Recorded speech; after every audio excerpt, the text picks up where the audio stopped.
October 29th, 2024, hey. Maui, Hawaii. We have Amanda here as well, but you just can't see her, but you could hear her. All right, so I did a Q&A on my Instagram, as well as I've had questions from either friends, family members who are engaged or want to get engaged or getting married, whatever need may be. But they had asked me some questions and I thought it would be a great idea to compile a bunch of questions and answer them on here for the new brides or soon to be brides or people who just want to know a little more. Question number one. Had to stay on budget. I'm gonna say always expect it to be more than what you think. The cost of things, not your budget. Do set your budget, because I think the dumbest thing ever is going into debt for one day. I just don't get it. Obviously, you want to have the wedding of your dreams. That just shouldn't come at a cost of your wallet or your future for you and your significant other. For us to stay on budget, everything with the word wedding in front of it is going to be 5 times as more pricey than what you think it is. So 1, go into that mindset.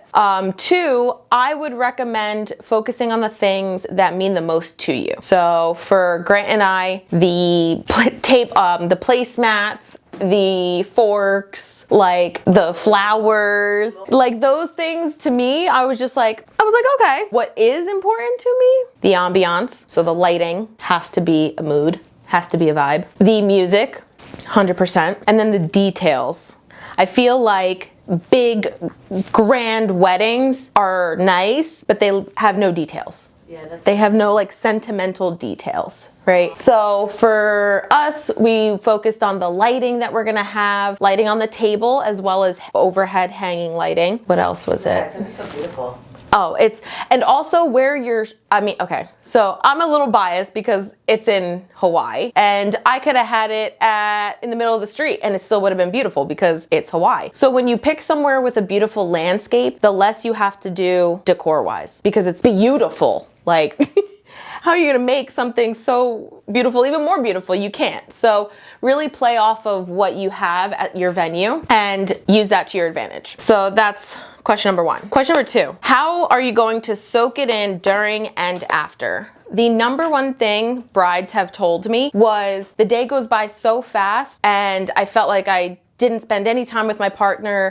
any time to really soak it in. It just kind of like flew right past you, which is normal because in something so beautiful, things are happening at once. So it's kind of hard to stay present. But one thing Grant and I talked about is 1, we are sticking together at the wedding. Obviously, I gotta go to the bathroom, he goes to the bathroom, or he steps away or whatever, 90% of the time during our wedding, we are going to be together because this is for us. As selfish as it sounds, like this is for us to share with the people that we love. So for you to not be with your partner the entire time is like, I don't know, it sounds kind of depressing, to be honest.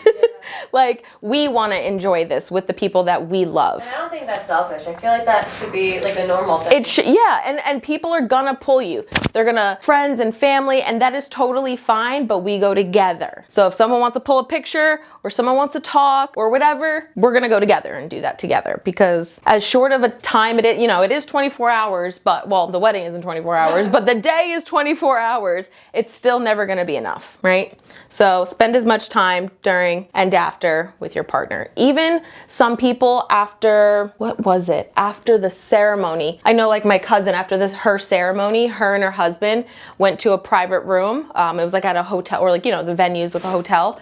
They went to a private room, had the wedding planner gave them like little snacks from cocktail hour that they were missing. And they sat there together and had that moment of like, holy shit, we just did this. Aww. Like, it's a good time for both of you to soak that in. That I do recommend. I'm not doing that per se. We will have like our own time, but I thought that was a good idea. Very sweet. Yeah. How did you decide who comes? So for Grant, it was a lot easier because his family is very small. So all of them were invited, basically. For my family, it's a little harder because there is so many of us. When I mean so many, I have more cousins, second, third, and fourth cousins than I could even honestly remember.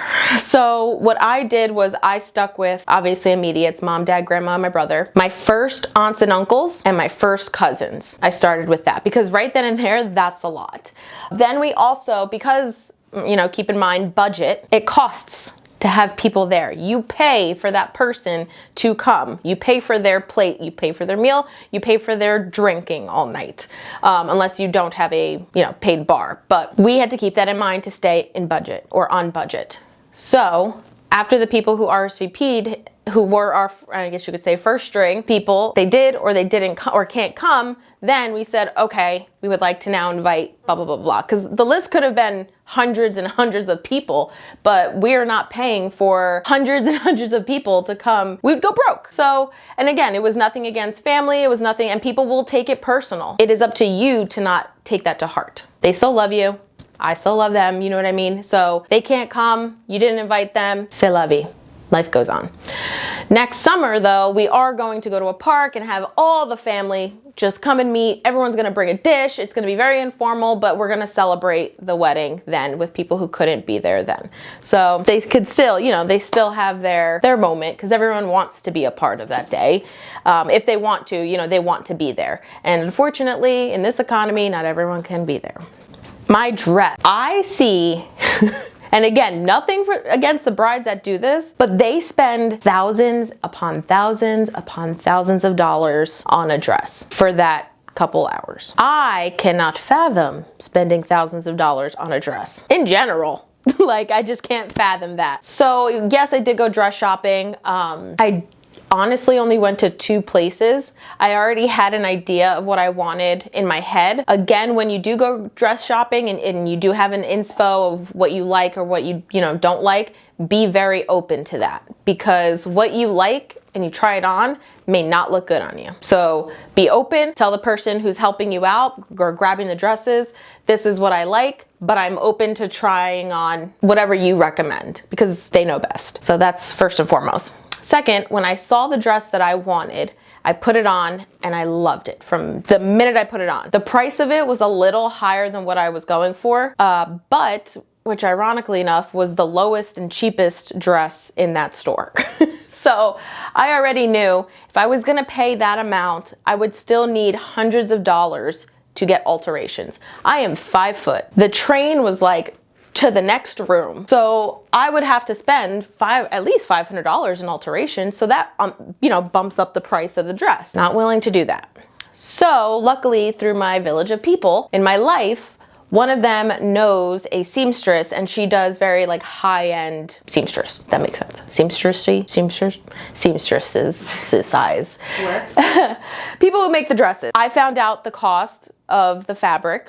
I went to a fabric store multiple times, found the fabric, found the lining, got the cost per yard, went to go see how many yards I would need. She sized me and everything. I put the calculations in my head and it is still gonna be less than the cost of the dress. Not by much, but it still is less and I won't have to pay for any alterations because it was custom fit for me. And the dress that I do have, I won't give any details out about it, but it is a dress that I could feasibly wear in the future. It's not gonna be a one-time only dress and then it gets put away or preserved or, in a box in your closet for 40 something years. I wanna be able to wear that again.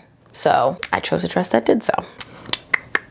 My brother, love him. He's actually officiating us. So it kind of got switched up. I had it at a church and not for like religious reasons. It was just a beautiful church in Hawaii that I saw when I was 14 and I was like, this is beautiful. I'd love to get married here. So when we signed up with that church, at the time we didn't know that they only allow weddings there when they provide their own officiant. So the church provides their own officiant. They will not do a wedding or have a wedding there if I have my own officiant. Don't know why, but again, as you're planning it, that would stress people out. Don't let it stress you out. Just don't. Do I want to get married there? Of course. Did we find an alternative? Yes. As long as everyone is there in that place and my brother is marrying us because that is what I wanted, I'm cool as a cucumber. So Georgie will be officiating us and he's very excited and he takes that role very serious. our honeymoon, again, on budget. We are very fortunate enough where my parents, their gift to us, they weren't paying for the wedding or anything, that is on us, but their contribution was our honeymoon. And they have a wonderful timeshare with Moon Palace Resort, and they gave us our honeymoon, which was very nice. But So sweet. yeah, but if you don't, you know, and if you're not having, if someone's paying for the wedding, whatever, and you're trying to figure out the honeymoon, instead of gifts, maybe there are, I don't know where people are registered, but on most wedding websites, their registry on there will have a cash fund for honeymoons. And instead of people giving gifts to you, you know, whatever, toaster or whatever the hell is on there, you can have them donate to your honeymoon fund. And don't think that you have to take it right after. We are taking ours like a couple days after we get home from Hawaii, but don't feel like it has to be as soon as you get home from your wedding. It could be a couple months after. Like, the money comes first. So if you can't afford to go and do it, don't do it yet. Save up, strategize, have a game plan, and then go ahead and do it. You're just gonna stress out. It causes relationship problems. Exactly. Money is a stressor in anyone's life. Single, married, divorced, together, relationship, indifferent, it's a stressor. So don't let that not ruin your relationship, because it shouldn't ruin the whole thing, but don't let it be an unnecessary issue. I didn't say where we're going, but we are going to the Maldives. And I am very blessed and very fortunate to say that. So next one, bridesmaids and groomsmen. Another thing on budget. I have no bridesmaids and Grant has no groomsmen. Yes, we love our friends, we love our family, but another thing from brides in the past that I've heard is trying to get a color, a style, a fit, a length, the hair, the jewelry, the shoes, the purse, the bouquet, makeup, everything for a bridesmaid is torture. They hate it. You have to pay for it. And if you don't pay for it, someone's always not gonna like something. You can't please everyone. Then now that issue is your issue. Someone doesn't wear this color. Someone doesn't like this cut. I'm not worrying about it. I don't need to worry about it. The only thing I need to worry about is us getting there on time and walking down the aisle. That's it. And to be honest, when I see pictures, I only want Grant and I up there. Obviously Georgie will be up there, but like, he's officiating us. But I don't want anyone else. I don't need anyone else up there. I want him and I want to look into the crowd and I want to see everyone. So all my friends that would be behind me, I can see them.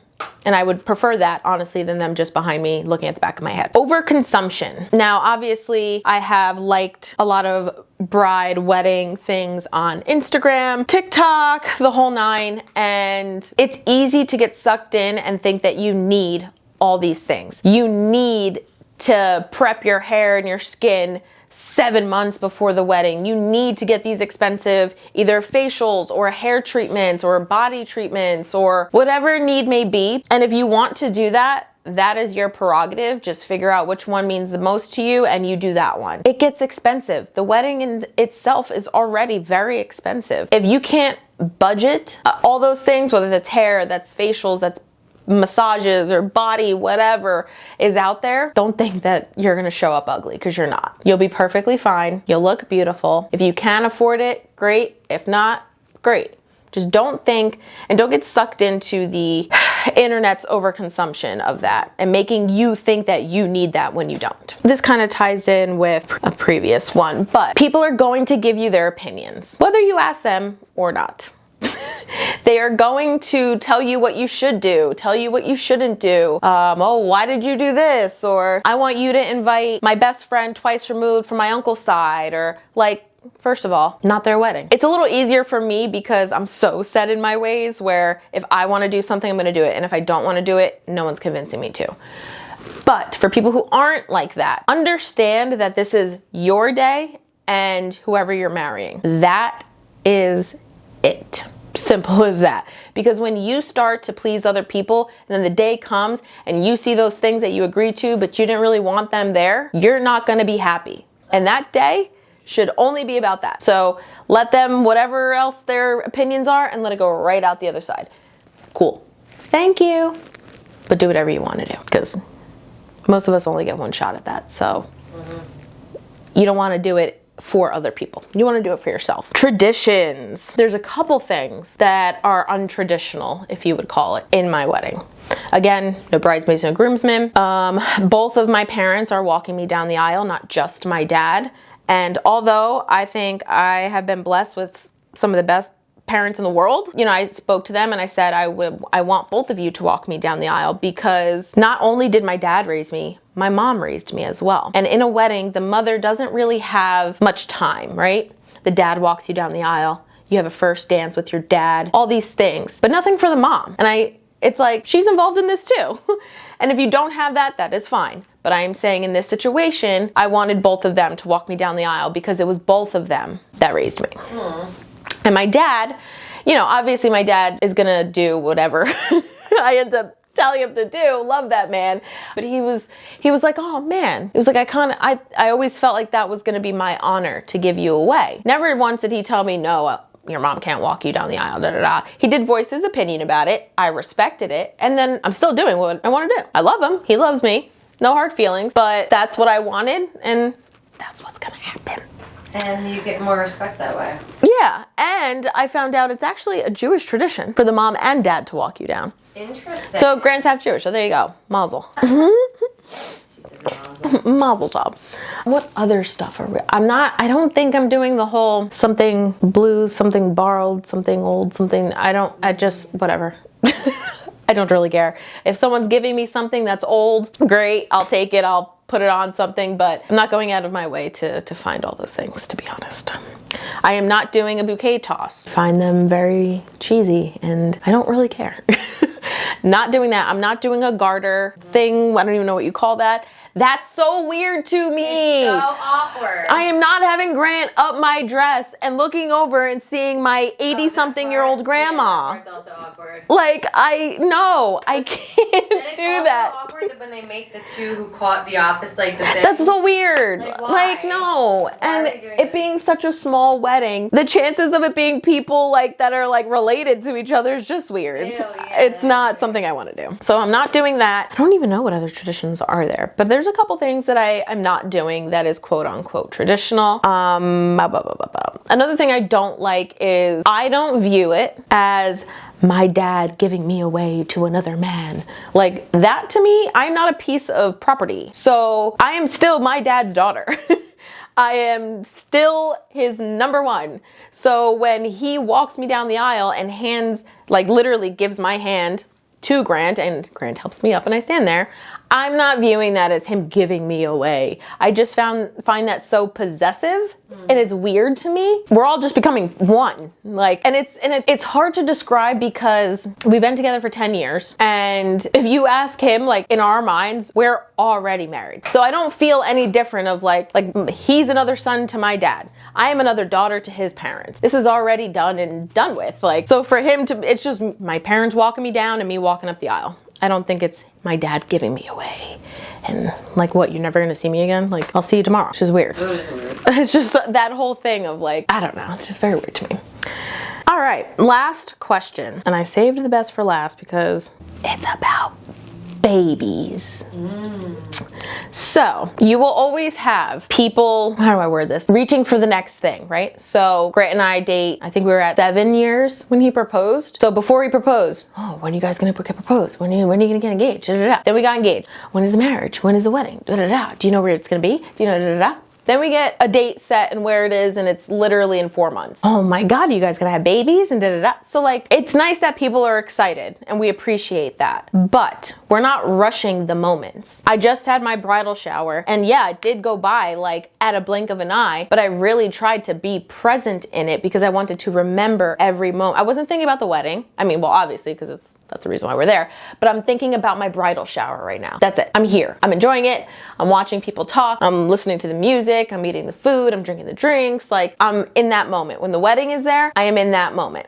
When the honeymoon is there, I am in that moment. Although Gray and I can't wait to have children, we are focused on the wedding first because we don't want to oversee that. We don't want to just like skip over the wedding, skip over the honeymoon and be like, oh my God, babies. We want to enjoy each of those moments. We don't want to like rush that just to have kids. We do want to have kids, and to be frank, if we were married already, we probably would be pregnant at this point, but we both made it a conscious decision where we wanted to have our wedding first, go on our honeymoon, and then worry about children. I didn't want to be pregnant nor have already had a kid and then have the wedding. It's an adults only wedding. We're gonna have a great time. I don't wanna worry about a kid. I don't wanna worry about who's taking care of the kid, who fed the kid, who changed the kid, did they put him down for the nap? I don't wanna worry about any of that. So after the honeymoon, then we will worry about that. But yes, we are very excited and we hope to have a healthy and happy baby whenever that time does come. Barb, I said this to you the other day. You're so far beyond your years. No, thank you. You really are like such a great soul. Thank you. I'm 29. And that concludes the wedding questions. So I can't wait. That's basically it. I can't wait for the wedding. I'm very excited. It's in 133 days, but who's counting? And the next, yes, and the next wedding content will be the wedding because there's nothing else left till then. Bye. I'm sweating.